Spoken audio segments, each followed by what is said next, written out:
É isso, Castelo Forte, lembra a Reforma Protestante, dia 31 de outubro, próxima terça-feira, estamos celebrando mais um aniversário da Reforma Protestante.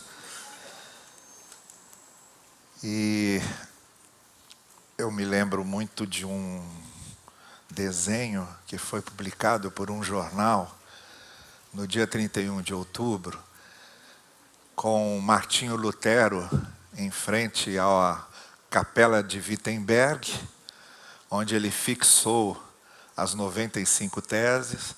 E o desenho, viu, Hudson? O desenho era o seguinte, era a porta da Capela de Wittenberg e Martinho Lutero pregando lá um cartaz, e no cartaz estava escrito, fechado para a reforma, né? E eu estava me lembrando desse desenho, bastante criativo. Então resolvi hoje falar sobre quando é que a gente precisa fechar para a reforma. Em certo sentido, o desenhista tem toda a razão. A igreja passou por uma grande reforma.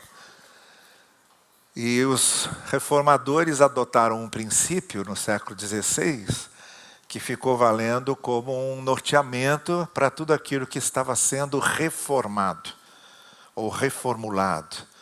Ou no dizer dos reformadores, eles diziam, olha, nós não estamos reformando nada, a gente está redescobrindo, a gente está restituindo. Nós estamos voltando a princípios que nós nos esquecemos. Então, à medida que eles foram fazendo as suas mudanças, eles estabeleceram um princípio que era esse. Eclesia reformada, semper reformanda. A igreja reformada, sempre se reformando. Porque eles partiam de um pressuposto muito enfático e contundente. Não adianta fazer reformas. Se não estivermos sempre atentos às estratificações, nós sempre voltaremos ao ponto que quisemos abandonar. Sempre vamos nos conformar de novo. Sempre vamos voltar àquilo que abandonamos. E, de certa forma, eu que sou um espírito mais cético e pessimista com referência ao que os evangélicos têm feito com a reforma, de certa forma, evangélicos, na sua grande parte, têm voltado a conceitos medievais pré-reforma, têm voltado a conceitos teológicos pré-reforma, tem voltado às superstições religiosas pré-reforma. O que a gente percebe no andar do movimento evangélico é que princípios da reforma foram abandonados e evangélicos têm se tornado tão idólatras, dogmáticos, clericais e eclesiásticos como os que antecederam a reforma eram, ou o que a gente chama de igreja medieval. Então, de certa forma, os reformadores tinham razão quando eles diziam, olha, não adianta reformar. Tem que ficar sempre atento, tem que ficar sempre vigiando, porque a nossa tendência para voltarmos àquilo que abandonamos, para retomarmos aquilo com que rompemos, para nos realinharmos com coisas que nós já tínhamos superado, a nossa tendência sempre é muito forte. E, de certa forma, isso também me lembra essas palavras de Cristo aos seus discípulos, muito, muito antes da reforma. Quando Jesus Cristo disse a eles, ninguém põe remendo de pano novo em roupa velha, pois o remendo forçará a roupa, tornando pior o rasgo. E ninguém põe vinho novo em vasilha de couro velha. Se o fizer, o vinho no processo de fermentação, rebentará a vasilha. E tanto o vinho quanto a vasilha se estragarão. Ao contrário, põe-se vinho novo em vasilha de couro nova. Mas antes da gente seguir aqui, onde é que nós estamos nesse mapa religioso? Então eu queria fazer mais ou menos o mesmo exercício que a gente faz quando onde é que nós brasileiros estamos no mapa mundi? Então no mapa mundi você vai dando zoom e você vê, bom, nós estamos dos continentes, nós estamos no continente americano. No continente americano, e por isso nós somos todos americanos. Todos nós somos americanos. Então dizer, porque os americanos não está dizendo nada, porque todos nós somos americanos. Talvez se você quiser fazer uma distinção, você diga os canadenses, os estadunidenses, os mexicanos, mas dizer os americanos se referindo só a um determinado país, você não está dizendo nada. Nós todos somos americanos, porque pertencemos ao continente americano. No continente americano, a gente vai dando zoom, a gente descobre que está na América do Sul. E se der mais zoom ainda, a gente descobre que estamos na América Latina de fala portuguesa. E nessa América Latina de fala portuguesa, estamos no Brasil. No Brasil, se a gente continua dando zoom, estamos no estado do Rio de Janeiro. No estado do Rio de Janeiro, se a gente continua dando zoom, estamos na cidade do Rio de Janeiro. Na cidade do Rio de Janeiro, se continua dando zoom, estamos em Jacarepaguá e por aí vai. Tá certo? Muito bem. Onde é que nós estamos no mapa das religiões? Então preste bem atenção nisso, porque é fundamental a gente compreender onde é que a gente está localizado nisso aí. No mapa das religiões, onde estamos? Se você pega a foto toda, o mapa mundi das religiões, você tem religiões politeístas e religiões monoteístas. Religiões politeístas são aquelas que levam em consideração a existência de mais de um Deus e adoram mais de um Deus. Religiões monoteístas são aquelas que levam em consideração a existência de um Deus único e são não só monoteístas, como são monolátricos, isto é, cultos a um só Deus. Então aí você dá o primeiro zoom. Aí chega aqui nas religiões monoteístas que têm livro sagrado. Nós pertencemos a esse grupo de religiões monoteístas que possuem livro sagrado, que são 3. Então a gente começa a dar zoom de novo e chegamos à primeira religião monoteísta de livro sagrado, que é o judaísmo. Aí você dá zoom de novo e você chega à segunda religião monoteísta com livro sagrado, que sai da primeira. Os fundadores dessa segunda religião monoteísta, com livro sagrado, que chamamos de cristianismo, eram todos judeus. Aquele a quem chamavam de mestre, a quem consideravam o seu principal ensinador de todas as coisas, era um judeu. Seus primeiros seguidores eram judeus. Então, dessa primeira religião monoteísta, com livro sagrado, cujo livro sagrado é a Torá, os profetas, e os escritos sapienciais, e tudo aquilo que a gente conhece do Antigo Testamento, sai então essa segunda religião monoteísta com livro sagrado. No início desta era, no primeiro século desta era, que chamamos de cristãos. O terceiro é o islamismo, que também é religião monoteísta de livro sagrado,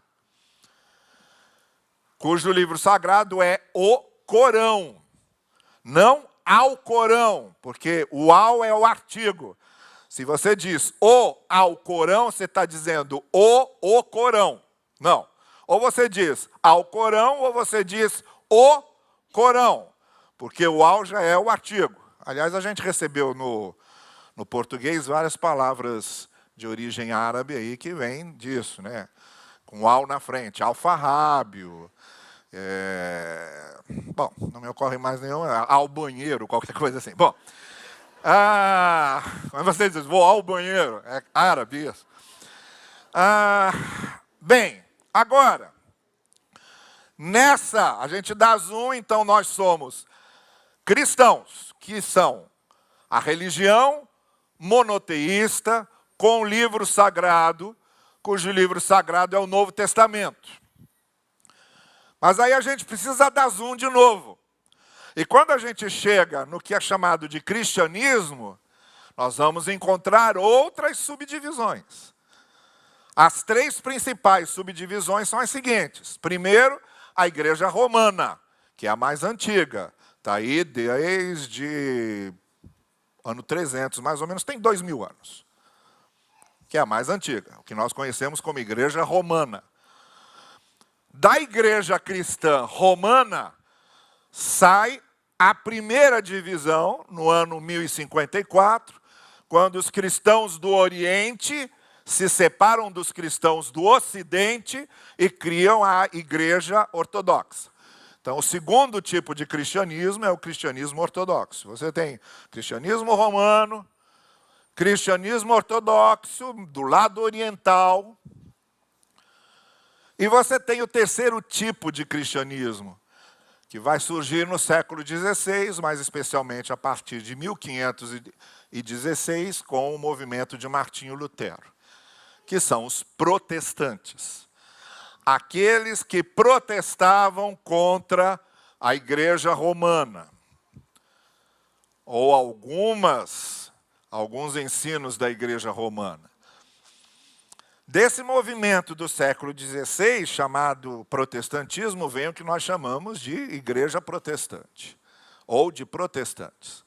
Martinho Lutero na Alemanha, Ulrich Zwinglio na Suíça, mais especialmente em Zurique, João Calvino na Suíça também, mais especialmente em Genebra, e a Igreja Anglicana, a Igreja da Inglaterra, que surge porque o rei Henrique VIII queria se divorciar, o Papa não deu permissão porque o Papa era primo da esposa dele.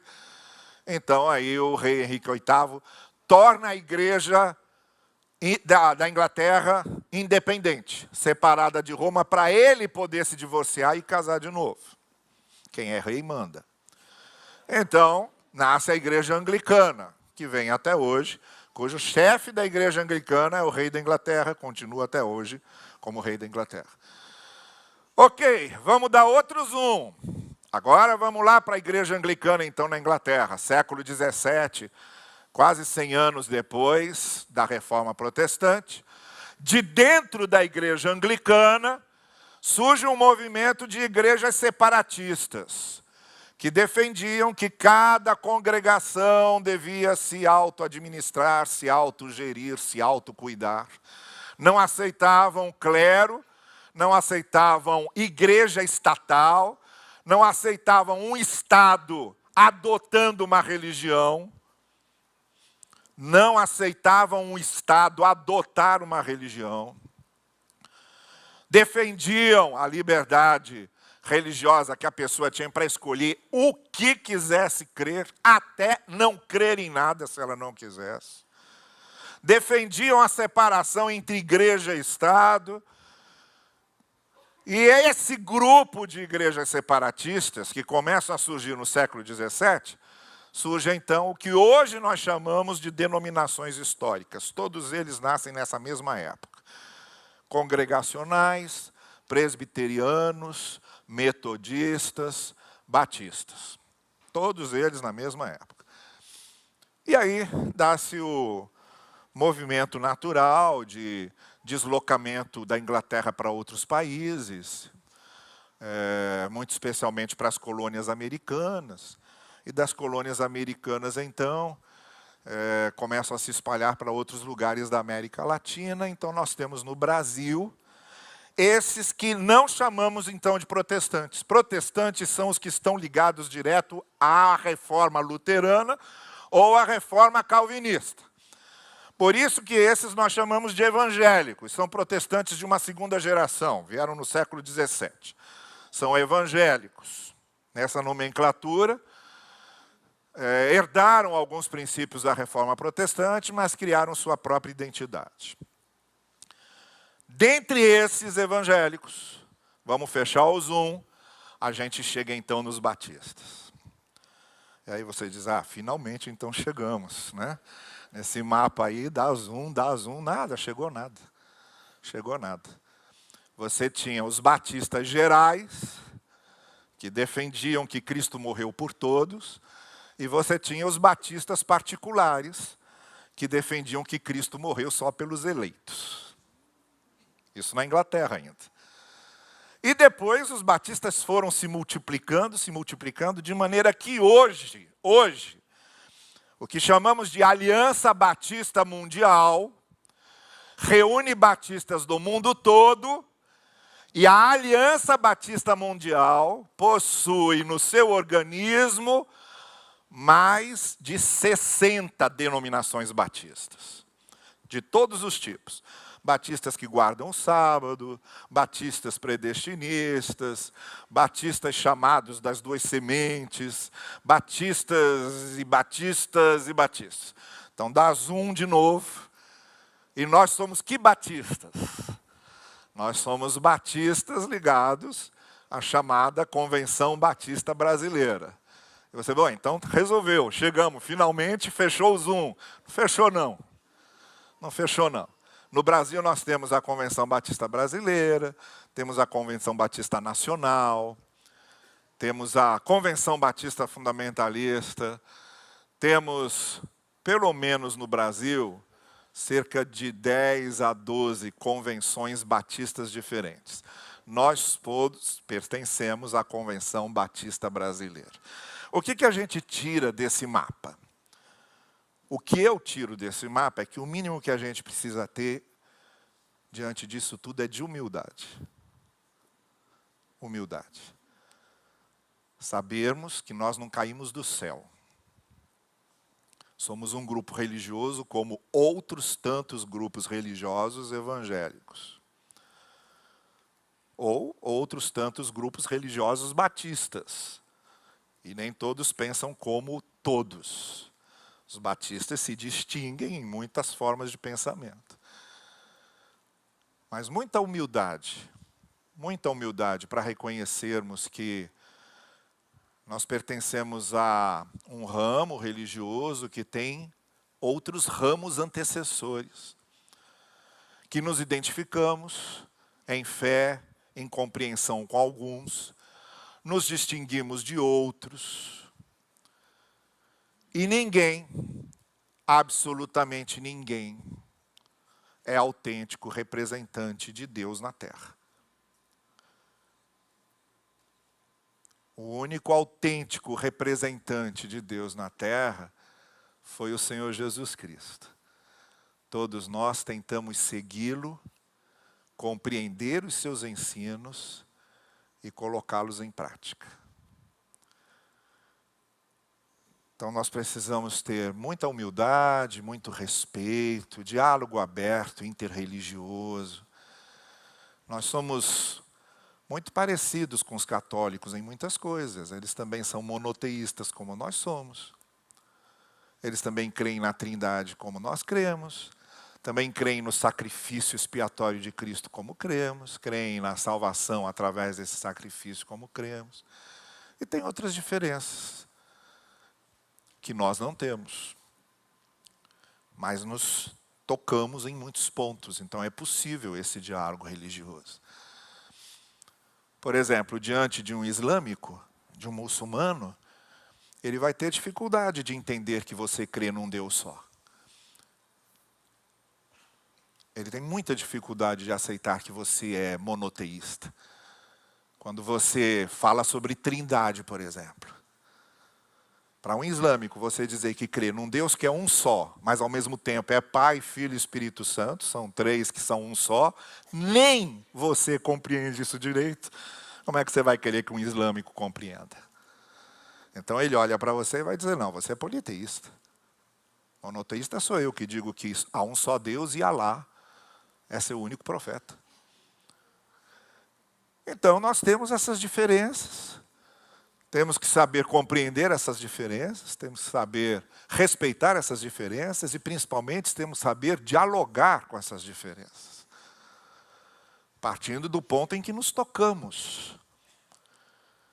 Quando Jesus Cristo ensinou aos seus discípulos, façam aos outros o que vocês querem que os outros façam a vocês, Mateus 7:12,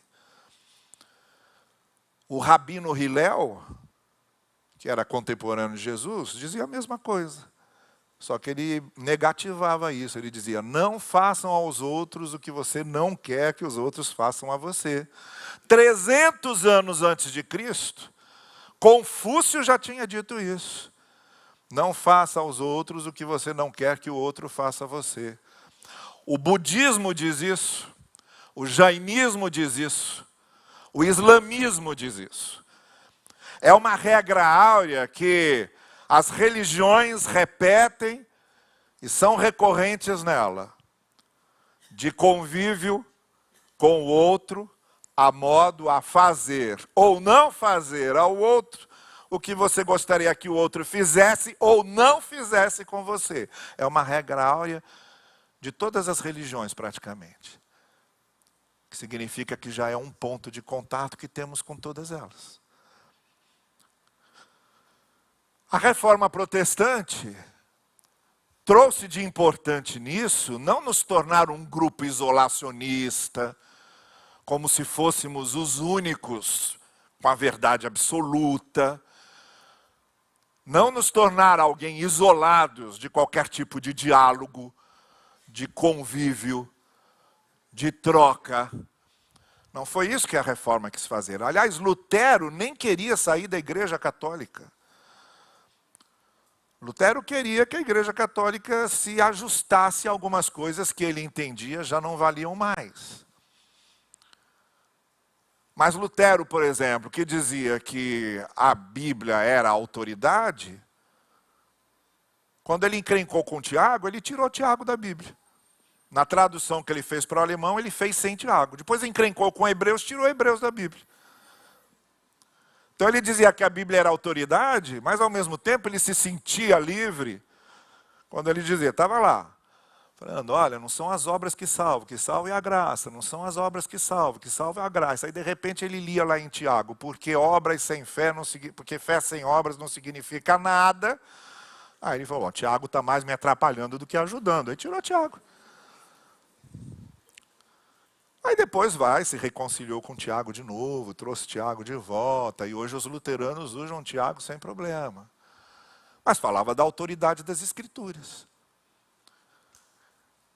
Então a proposta da reforma não era propriamente nos tornar um grupo isolados, inimigos dos outros, como muitas vezes nos sentimos.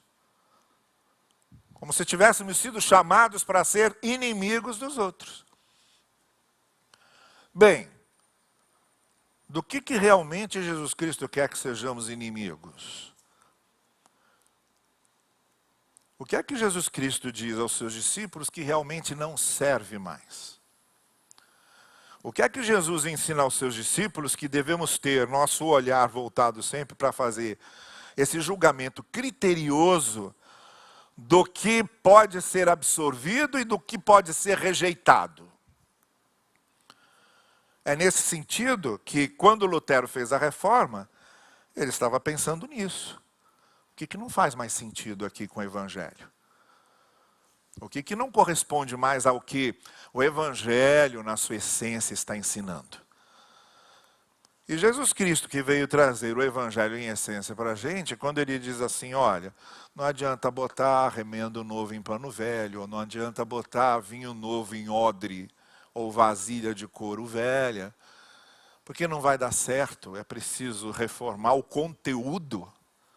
Não adianta só reformar as formas, é preciso reformar o conteúdo. É disso que Jesus está falando. Na essência do Evangelho, a gente reformula o conteúdo e julga todas as formas a partir desse conteúdo reformado. No caso aqui era uma discussão sobre o jejum. Os fariseus acusavam Jesus e seus discípulos de serem comedores e beberrões, porque não faziam jejum, como eles faziam.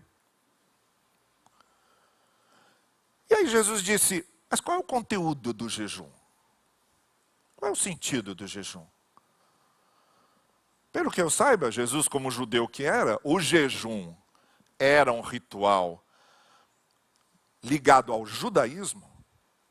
Então ele, como judeu que era, diz, olha, jejum é para a gente manifestar tristeza. Você está arrependido de alguma coisa e quer mostrar essa tristeza para Deus, você submete seu corpo a algum sofrimento para manifestar a Deus que você realmente está sofrendo com o que você fez. Ou então, você está de luto, entristecido por uma grande perda. E quer mostrar a Deus esse lamento pela perda, você faz jejum. De qualquer forma, disse Jesus, o jejum está ligado aqui a uma perda, a uma tristeza, a uma angústia, a um arrependimento, a uma culpa. E meus discípulos não têm motivo para fazer isso, porque eu estou com eles, eles não têm tristeza nenhuma. Estão perdoados. Estou aqui junto com eles. Eles não têm do que se lamentar. Então eles não fazem jejum. Até porque Jesus já tinha um posicionamento sobre o jejum que era feito por esses líderes religiosos, que era só exibicionismo. E aí Jesus fechou questão nessa questão do jejum e diz, ó, faça jejum, mas que ninguém saiba. Faça jejum sem ninguém saber. Não imponha jejum a ninguém, porque jejum não é para ser imposto a ninguém. Quer fazer? Faça. E que ninguém fique sabendo. Se possível, maqueie o rosto para não verem as suas olheiras, por não comer, por não dormir, ou seja lá o que você escolha fazer. Mas não use isso como exibição de religiosidade ou de espiritualidade, porque jejum não tem nada a ver com espiritualidade. Quem faz jejum não é mais espiritual do que quem não faz. É um problema pessoal, ligado a cada um dentro da sua realidade do que ele elege como suas prioridades. Bom, mas isso ele já tinha dito lá no Sermão do Monte. Aqui ele está dizendo, meus discípulos não têm motivo para fazer jejum, estão alegres, eu estou aqui com eles. Vão manifestar tristeza pelo quê? Estão perdoados, estão redimidos. Agora, vai chegar o dia, ele completa, em que vão ficar numa tristeza doida aqui. Porque eu não vou estar mais com eles. Isso aqui tudo vai ser destruído, vai acabar templo, vai acabar Jerusalém, vai acabar isso tudo. Vão ser espalhados para tudo que é lugar, que eles nem sabem para onde vão. Vão ficar sem lar, vão ficar sem família, vão ficar sem pátria. Aí sim, vão ficar tristes, aí sim, vão ter sentimento de perda. E aí sim, talvez eles sintam necessidade de jejuarem pelas tristezas, pelas perdas, por aquilo de mais profundo que eles estejam sentindo. Mas agora não, agora eu estou com eles. E aí ele diz para os fariseus, olha, vocês estão dando importância ao que não tem. Não tem nenhuma importância a isso. Quem faz jejum, quem não faz, não tem nenhuma importância a isso aqui agora. O que tem importância é o seguinte, qual é o nosso conteúdo? E se as nossas formas correspondem ao nosso conteúdo. Quais foram as mudanças que aconteceram no conteúdo? Quais foram as mudanças que aconteceram na mente e no coração? Quais foram as mudanças que aconteceram na essência da minha identidade, como ser humano, como pessoa? Quais foram as mudanças que aconteceram no meu conteúdo? E se as minhas formas de ser, de andar, de viver, de me comportar, correspondem a esse conteúdo que eu tenho. É isto que significa ser autêntico. E é isto que significa ser sincero.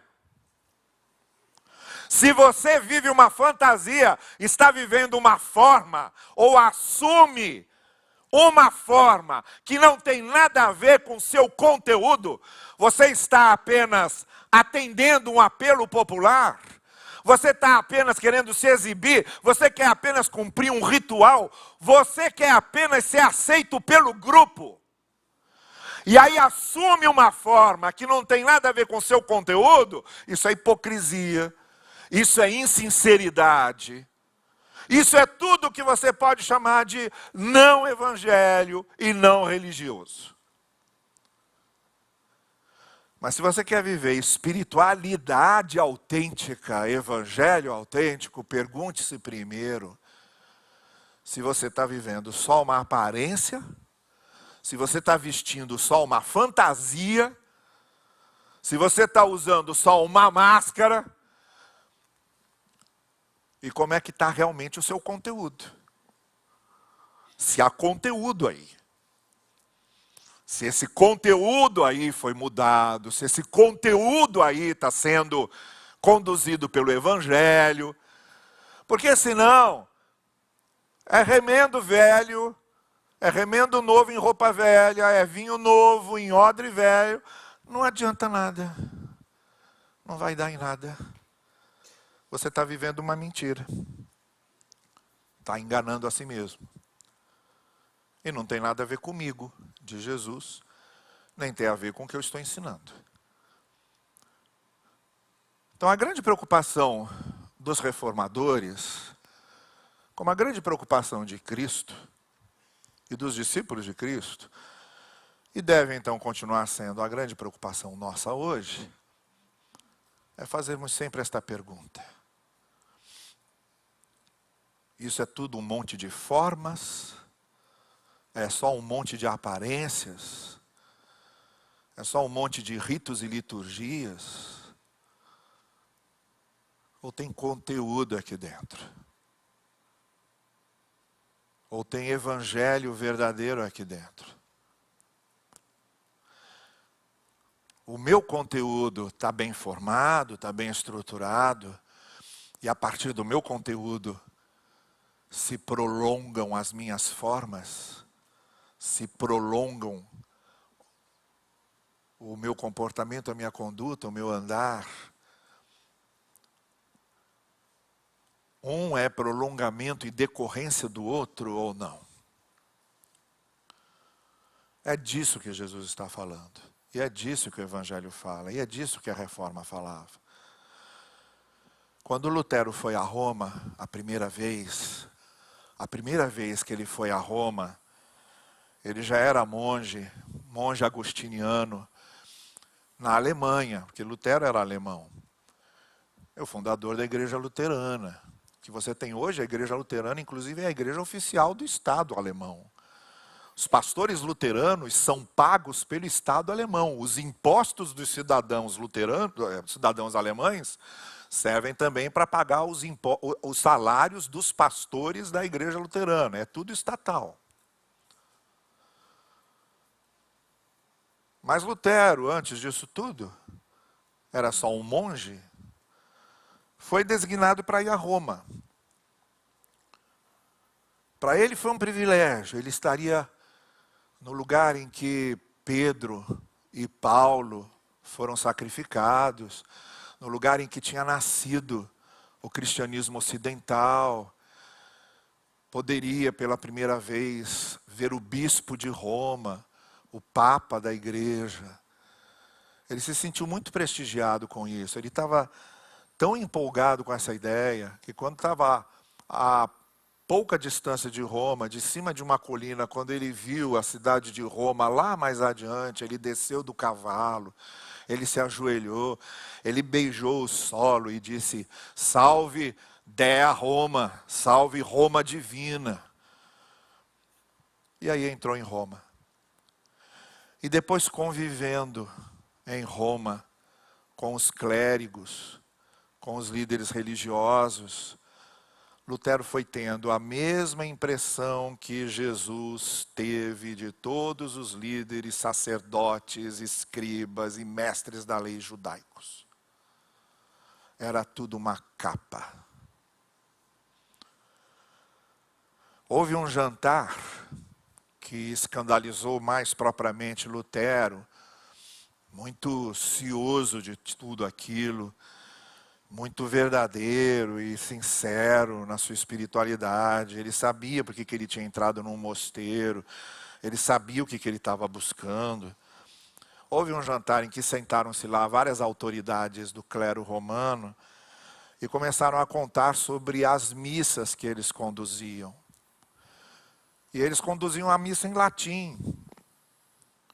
O Concílio Vaticano II, na década de 60, acabou com missa em latim. Mas ainda hoje você encontra padres e bispos que reclamam que a missa não era em latim. Os mais velhos aqui devem lembrar que o padre conduzia a missa de costas para a congregação e falando latim. O Concílio Vaticano II, na década de 60, acabou com isso. Tinha que ser em português para todo mundo entender. Bom, no tempo de Lutero era tudo em latim. Aí o pessoal na mesa, jantando e contando as brincadeiras que eles faziam. E dizendo, olha, lá na minha paróquia, quando eu levanto a hóstia e digo, isto era pão e agora é corpo de Cristo, e eu digo isso em latim, eu levanto a hóstia e digo para eles em latim, isso aqui é só pão e continua sendo pão do mesmo jeito. E todo mundo diz amém. E aí fazem as filas para vir comer a hóstia. E ele dava risada dizendo, são os tolos. Então Lutero começou a perceber que a forma não batia com o conteúdo. Então o que eu quero dizer a vocês, encerrando aqui a minha palavra, é que a Reforma Protestante, embora tenha sido sim um movimento político, porque tudo nesse mundo é movimento político, embora a Reforma Protestante só aconteceu porque os príncipes da Alemanha apoiaram,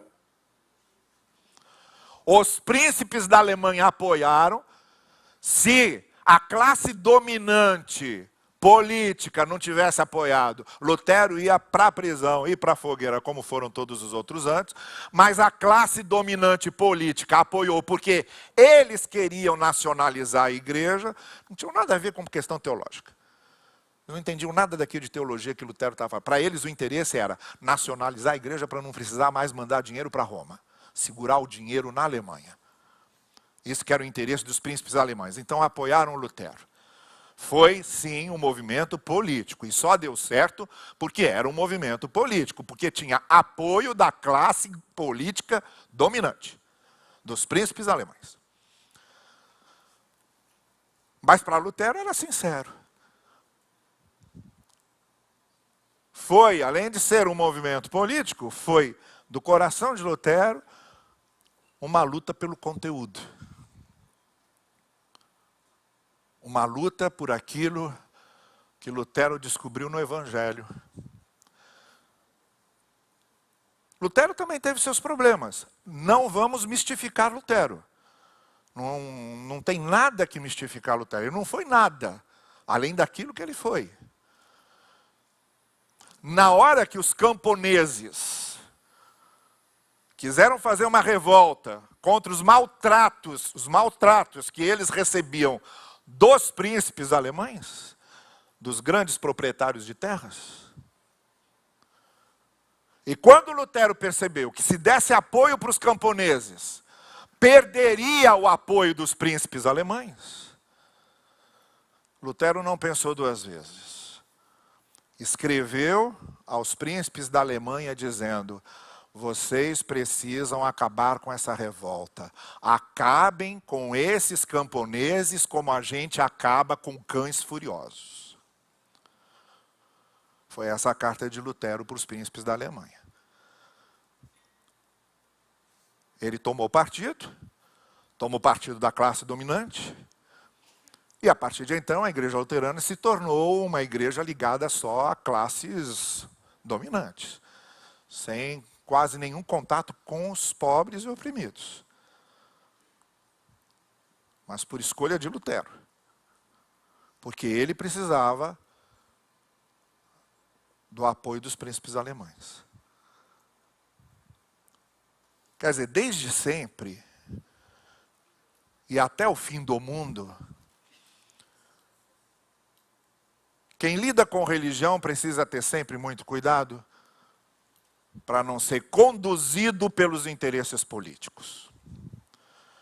Porque a religião é uma grande coisa para chancelar poder político.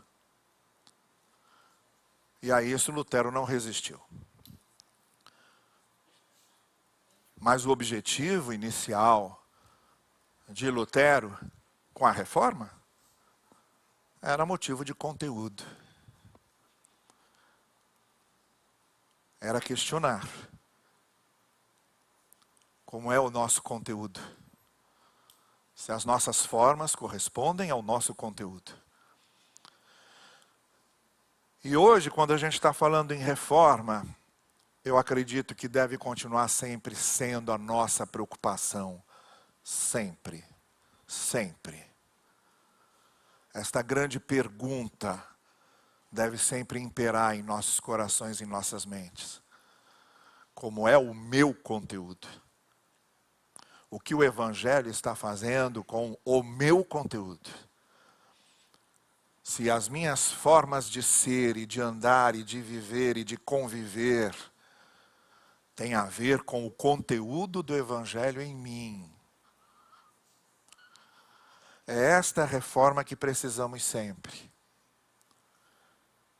Quando Lutero diz a igreja reformada deve estar sempre se reformando, isso é um apelo individual. Eu cobro sempre de mim mesmo. Se o meu conteúdo do Evangelho não está se deixando fossilizar, não está se deixando concretizar, no sentido de tornar algo concreto como concreto de chão. Se meu coração não está endurecendo, se eu começo como publicano arrependido e vou transitando vagarosamente para fariseu hipócrita, esta pergunta, ela é individual. Eu estou precisando de uma reforma em mim de vez em quando? Sim. Preciso. De vez em quando, sim. Porque a minha tendência como ser humano é buscar sempre me fossilizar. Me afastar da essência. Me apegar ao que não tem importância. E tornar grande preocupação religiosa aquilo que nunca foi preocupação do Evangelho. Eu preciso sempre me perguntar se estou me deixando levar para isso. E preciso sempre estar convencido de que cada dia eu nego a mim mesmo, tomo a minha cruz e sigo a Cristo. É uma experiência diária. Não é uma experiência que aconteceu quando eu tinha 12 anos apenas e fui batizado. É uma experiência que precisa se repetir e se renovar. Se alguém quiser me seguir, cada dia de Jesus, cada dia que se levanta, precisa negar-se a si mesmo, tomar a sua cruz e seguir-me. É uma conversão diária.